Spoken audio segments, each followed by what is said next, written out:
반가. 안녕하세요. 박용덕입니다. 2024년 제35회 공인중개사 시험대비 기출 보객이 22회 17번 문제입니다.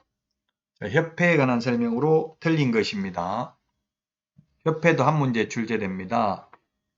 1번 협회는 300명 이상 발행이 되어 정관을 작성하여 창립총회 의결을 거친 후 국토부 장관 인가받아서 설립 등기함으로써 성립합니다. 시험에 인가받음으로써 성립한다 X로 출제된 적이 있습니다. 인가는 받지만 비로소 등기를 해야만 성립을 합니다. 법인은 공시방법을 갖춰야 되죠. 자연인의 경우에는 어머니의 자궁으로부터 완전히 분리되었을 때 자연인이 된다는 게 통설인데요. 법인은 등기를 해야만 됩니다. 자, 그 다음에 2번 지문입니다. 창립총회에는 서울특별시에서 100명 이상, 광역시 및 도에서 20명 이상의 회원이 참석을 해야 됩니다. 전국적으로는 600명이죠. 그 600명 중에서 골고루 분포돼야 됩니다. 서울에 100명 이상, 광역시 및 도가 20명이니까 우리나라 광역시 및 도가 15개죠. 그러면 300명, 서울에 100명 하면 400명은 전국에 골고루 분포되어야 한다는 뜻입니다. 자, 그 다음에 3번. 이 법에 의하면 협회의 주된 사무소는 서울에 두어야 한다. X네요. 어디에 두어야 한다는 규정 없습니다. 따라서 전국 어디에 두든 상관없습니다. 지방 분권화 정책에 의해서 이제 반드시 서울에 두어야 한다는 규정이 삭제됐습니다. 그래서 3번 틀렸고 4번. 협회는 정보 제공에 관한 업무를 제공할 수 있다. 지금 한방 PC버전 정보망을 운영하고 있죠. 5번 협회는 총회 의결 내용을 지체 없이 국토부 장관에게 보고해야 된다. 예, 그렇습니다. 지체 없이 보고가 되겠습니다. 지체 없이 보고입니다. 자, 그래서 3번이 정답이 되겠습니다. 다음은 18번 문제 보겠습니다. 옳은 것을 모두 고른 것은 했는데 1번에 협회에 지불을 드는 경우 시도지사 인가받아야 된다 했는데 시도지사에게 신고하면 되고요. 인가는 협회 설립 인가 딱 한 번밖에 사용하는 경우가 없습니다. 자, 그 다음에 소속 공인중개사 자격증 사본을 게시해야 된다 했는데 게시는 원본을 게시해야 되죠. 있을 경우에만 게시하면 됩니다. 소속 공인중개사 없으면 게시 안 해도 되고요. 자, 그 다음에 3번 정보망을 설치 운영할 자는 국토부 장관 지정을 받아야 되고요. 맞습니다. 4번 공제규정은 국토부 장관 승인 받아야 되고요. 5번 사무소 이전 신고 시에는 등록증 원본을 첨부해야 된다. 예, 원본 반납하고 새로 받아야 되죠. 이전 후 등록관청으로부터. 자, 그 다음에 6번 휴업신고서에는 등록증 사본을 첨부해야 된다 했는데 휴업할 때 등록증 원본 반납해야 됩니다. 반납했다가 재개신고를 하면 반납받은 등록증을 즉시 반환해 주죠. 자, 그래서 4번이 정답이 되겠습니다. 옳은 것도 3개, 틀린 것도 3개네요. 자, 다음은 19번 문제 보도록 하겠습니다. 벌칙에 대해서 옳은 것입니다. 1번에 가태료 부과기준, 개별기준은 대통령령에 규정되어 있고요. 자격정지, 업무정지의 개별기준은 국토교통부령에서 규정하고 있습니다.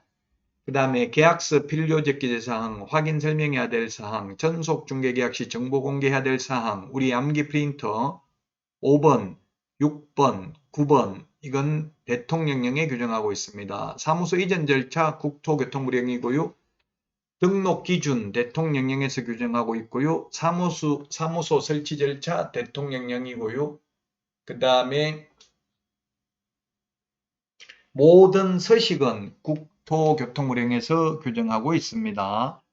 대통령령으로 정한다, 국토부령으로 정한다 이런 것은 정답이 아니라고 체크하시면 됩니다. 잘 모르시면. 자, 그 다음에 등록하지 않고 이번 중개업을 영위한 자는 3년에 3천만 원입니다. 2년에 3천만 원이 아니고요. 자, 3번이 정답이네요. 비밀준수 위반하면 피해자의 명시된 의사에 반하여 벌하지 않는 이른바 반의사 불벌죄입니다. 그래서 3번이 정답이 되겠고요. 4번 소속 공개사가 중개무에 관하여 벌칙에 처해질 위반 행위를 한 때에는 그 행위자를 벌한 외에 그 개업공개사에 대해서도 동일한 금액의 벌금형을 과한다. 동일한 금액 X네요. 동일한 금액이 아니라 해당 조에 규정된 벌금형입니다. 직원이 1,000만 원 이하의 벌금에 해당되는데 1,000만 원 선고받았다 하더라도 사장은 똑같이 1,000만 원 선고받는 게 아니라 1,000만 원 이하이기 때문에 100만 원 선고받을 수도 있고 1,000만 원 선고받을 수도 있습니다.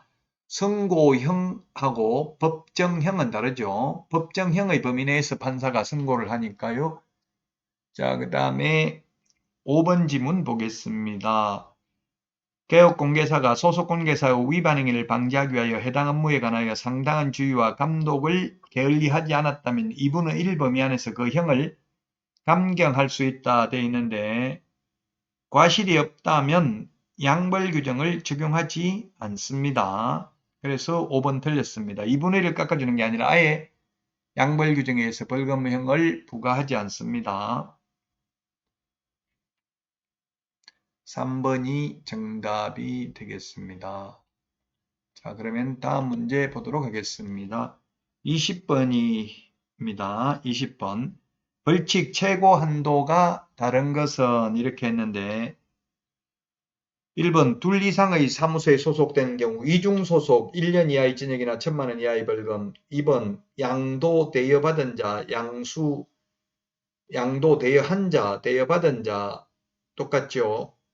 그리고 양도 대여를 알선한 자도 2023년 역시 1년 이하의 징역이나 1,000만 원 이하의 벌금에 처하는 것으로 신설됐고요. 알선하는 경우 빌려주는 걸 알선한 자도 이제 처벌한다는 규정이 신설됐고요. 그 다음에 3번 임시중개시설물 뜻다방은 이중사무소와 처벌 규정이 똑같습니다.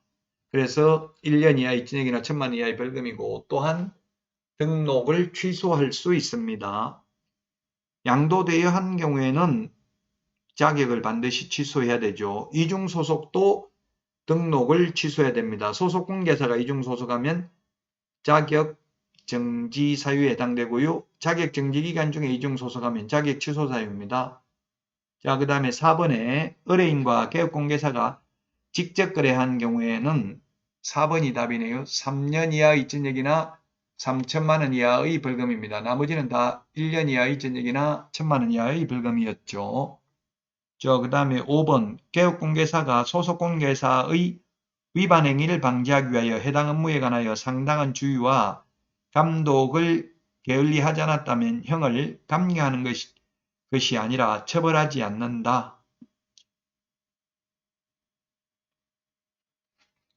제가 지금 잘못 말했네요. 딴 이야기를 했는데 5번은 등록하지 않고 중개업을 영위하는 자인 사실을 알면서 그에게 자격증 명의를 이용케 하면 알면서 하면 이게 암기 프린트 11번 매무수거 관직상투 시공시 했죠. 매무수거 무등록 중개업자임을 알면서 했다면 1년 이하의 징역이나 1,000만 원 이하의 벌금입니다. 알면서 자신의 명의를 이용케 했다면 다만 모르고 했다면 위반이 아니죠. 처벌받지 않습니다. 그래서 20번에 4번이 정답이 되겠습니다. 이번 시간 여기까지 하고요. 다음 시간에 찾아뵙겠습니다. 다음 시간에 만나요. 안녕.